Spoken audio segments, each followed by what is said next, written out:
జనార్దన్, ఇందులో ఏదో కుట్రకోణం ఉందన్నారు కదా, వివరంగా చెప్పు. దీనిలో నా పాత్ర ప్రమేయం లేకుండా జోగి రమేష్ గారు ఆధ్వర్యంలోనే నేను ఇంతకుముందు గవర్నమెంట్ లో ఉన్నప్పుడు కూడా తెచ్చుకొని చేశాను సార్, బయట నుంచి తెచ్చుకొని. అదేవిధంగా గవర్నమెంట్ రాగానే అదంతా ఆగిపోయింది సార్. మళ్ళీ మొన్న టీడీపీ గవర్నమెంట్ రాగానే అవన్నీ ఆగిపోయింది సార్. ఏం చేయడం లేకుండా బాగా స్ట్రిక్ట్ అయిపోయేటప్పటికి ఇక నేను కూడా ఆగిపోయాను సార్ మొత్తం.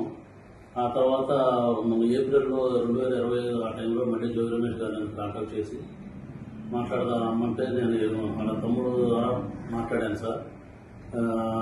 టీడీపీ గవర్నమెంట్ మీద ఏదో రకంగా మనం బదులు చల్లాలి, వాళ్ళకి యాడ్ చేయాలి, మనకు అప్పుడు మైలేజ్ ఎక్కువ ఉంటుంది అని నువ్వు ఇంతకుముందు చేసేవాడు కదా, చేశారు కదా, వాళ్ళందరినీ మళ్ళీ లైవ్ పిలిచి లైవ్లో పెట్టాను సార్.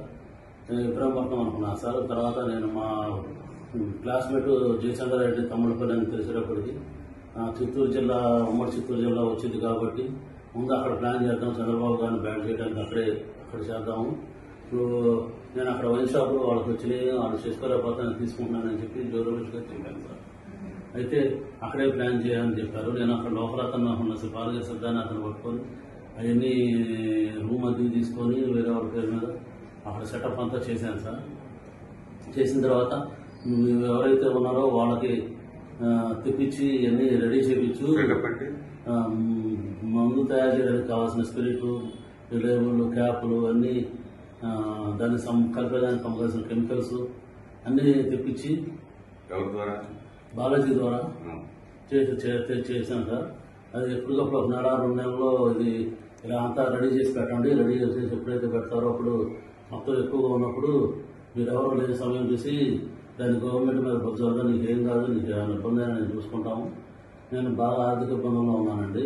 ఆ ఆర్థిక ఇబ్బందులన్నీ నుంచి తీసేసి మీ ఫ్రెండ్ అక్కడ ఎక్కడో ఆఫ్రికాలో డిస్టరీస్ ఉన్నాయి కదా, అక్కడికి వెళ్ళిపో, నీకు దానికి కావాల్సిన అమౌంట్ 3 కోట్లు మేము సర్దుతాము, నువ్వు ఇవన్నీ ఏం చెప్పకుండా మామూలుగా ఏం తెలియనట్టుగా ఉండు, నువ్వు అక్కడికి వెళ్ళి అన్నీ రెడీ చేస్తూ ఉండే ఎవరికి అనుమానం రాకుండా అని చెప్పారు సార్. అదేవిధంగా తిరుగుతూ ఉంటుంది.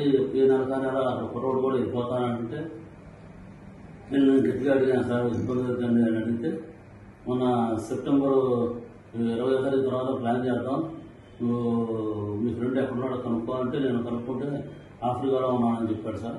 అయితే నువ్వు కూడా ఆఫ్రికా వెళ్ళిపో, అతనితో టచ్లో ఉంటూ నేను పెట్టుబడి పెడతానని చెప్పి కమిట్మెంట్ తీసుకో, మీకు ఇబ్బంది లేకుండా ఉంటుంది, మేము ఇక్కడ అడ్జస్ట్మెంట్ చేస్తాం, అమౌంట్ అంతా మీ బ్రదర్కి చేస్తాం, మీకు ఎటువంటి పరిస్థితులు ఏమీ ఇబ్బంది లేకుండా మేము చూసుకుంటాము, ఎట్లాగో ఇబ్బందులు పడ్డావు కదా, ఎందుకంటే ఇబ్బంది ఏం పడతావు, దాన్ని వెళ్ళిపో, అక్కడైతే నీకు అన్ని రకాలుగా ప్లస్ అయితే నీకు బాగుంటుంది. మాకు కూడా ఇక్కడ గవర్నమెంట్ మీద తప్పుడు ఆరోపణలు చేస్తే మాకు కూడా కలిసి వచ్చింది, మాకు కూడా మా వైసీపీ గవర్నమెంట్ కూడా కలిసి వచ్చింది అని కొన్ని రకాలు భయపెట్టి కొంచెం డబ్బు ఆశ చూపి అన్ని రకాలుగా చేశారు సార్ నన్ను.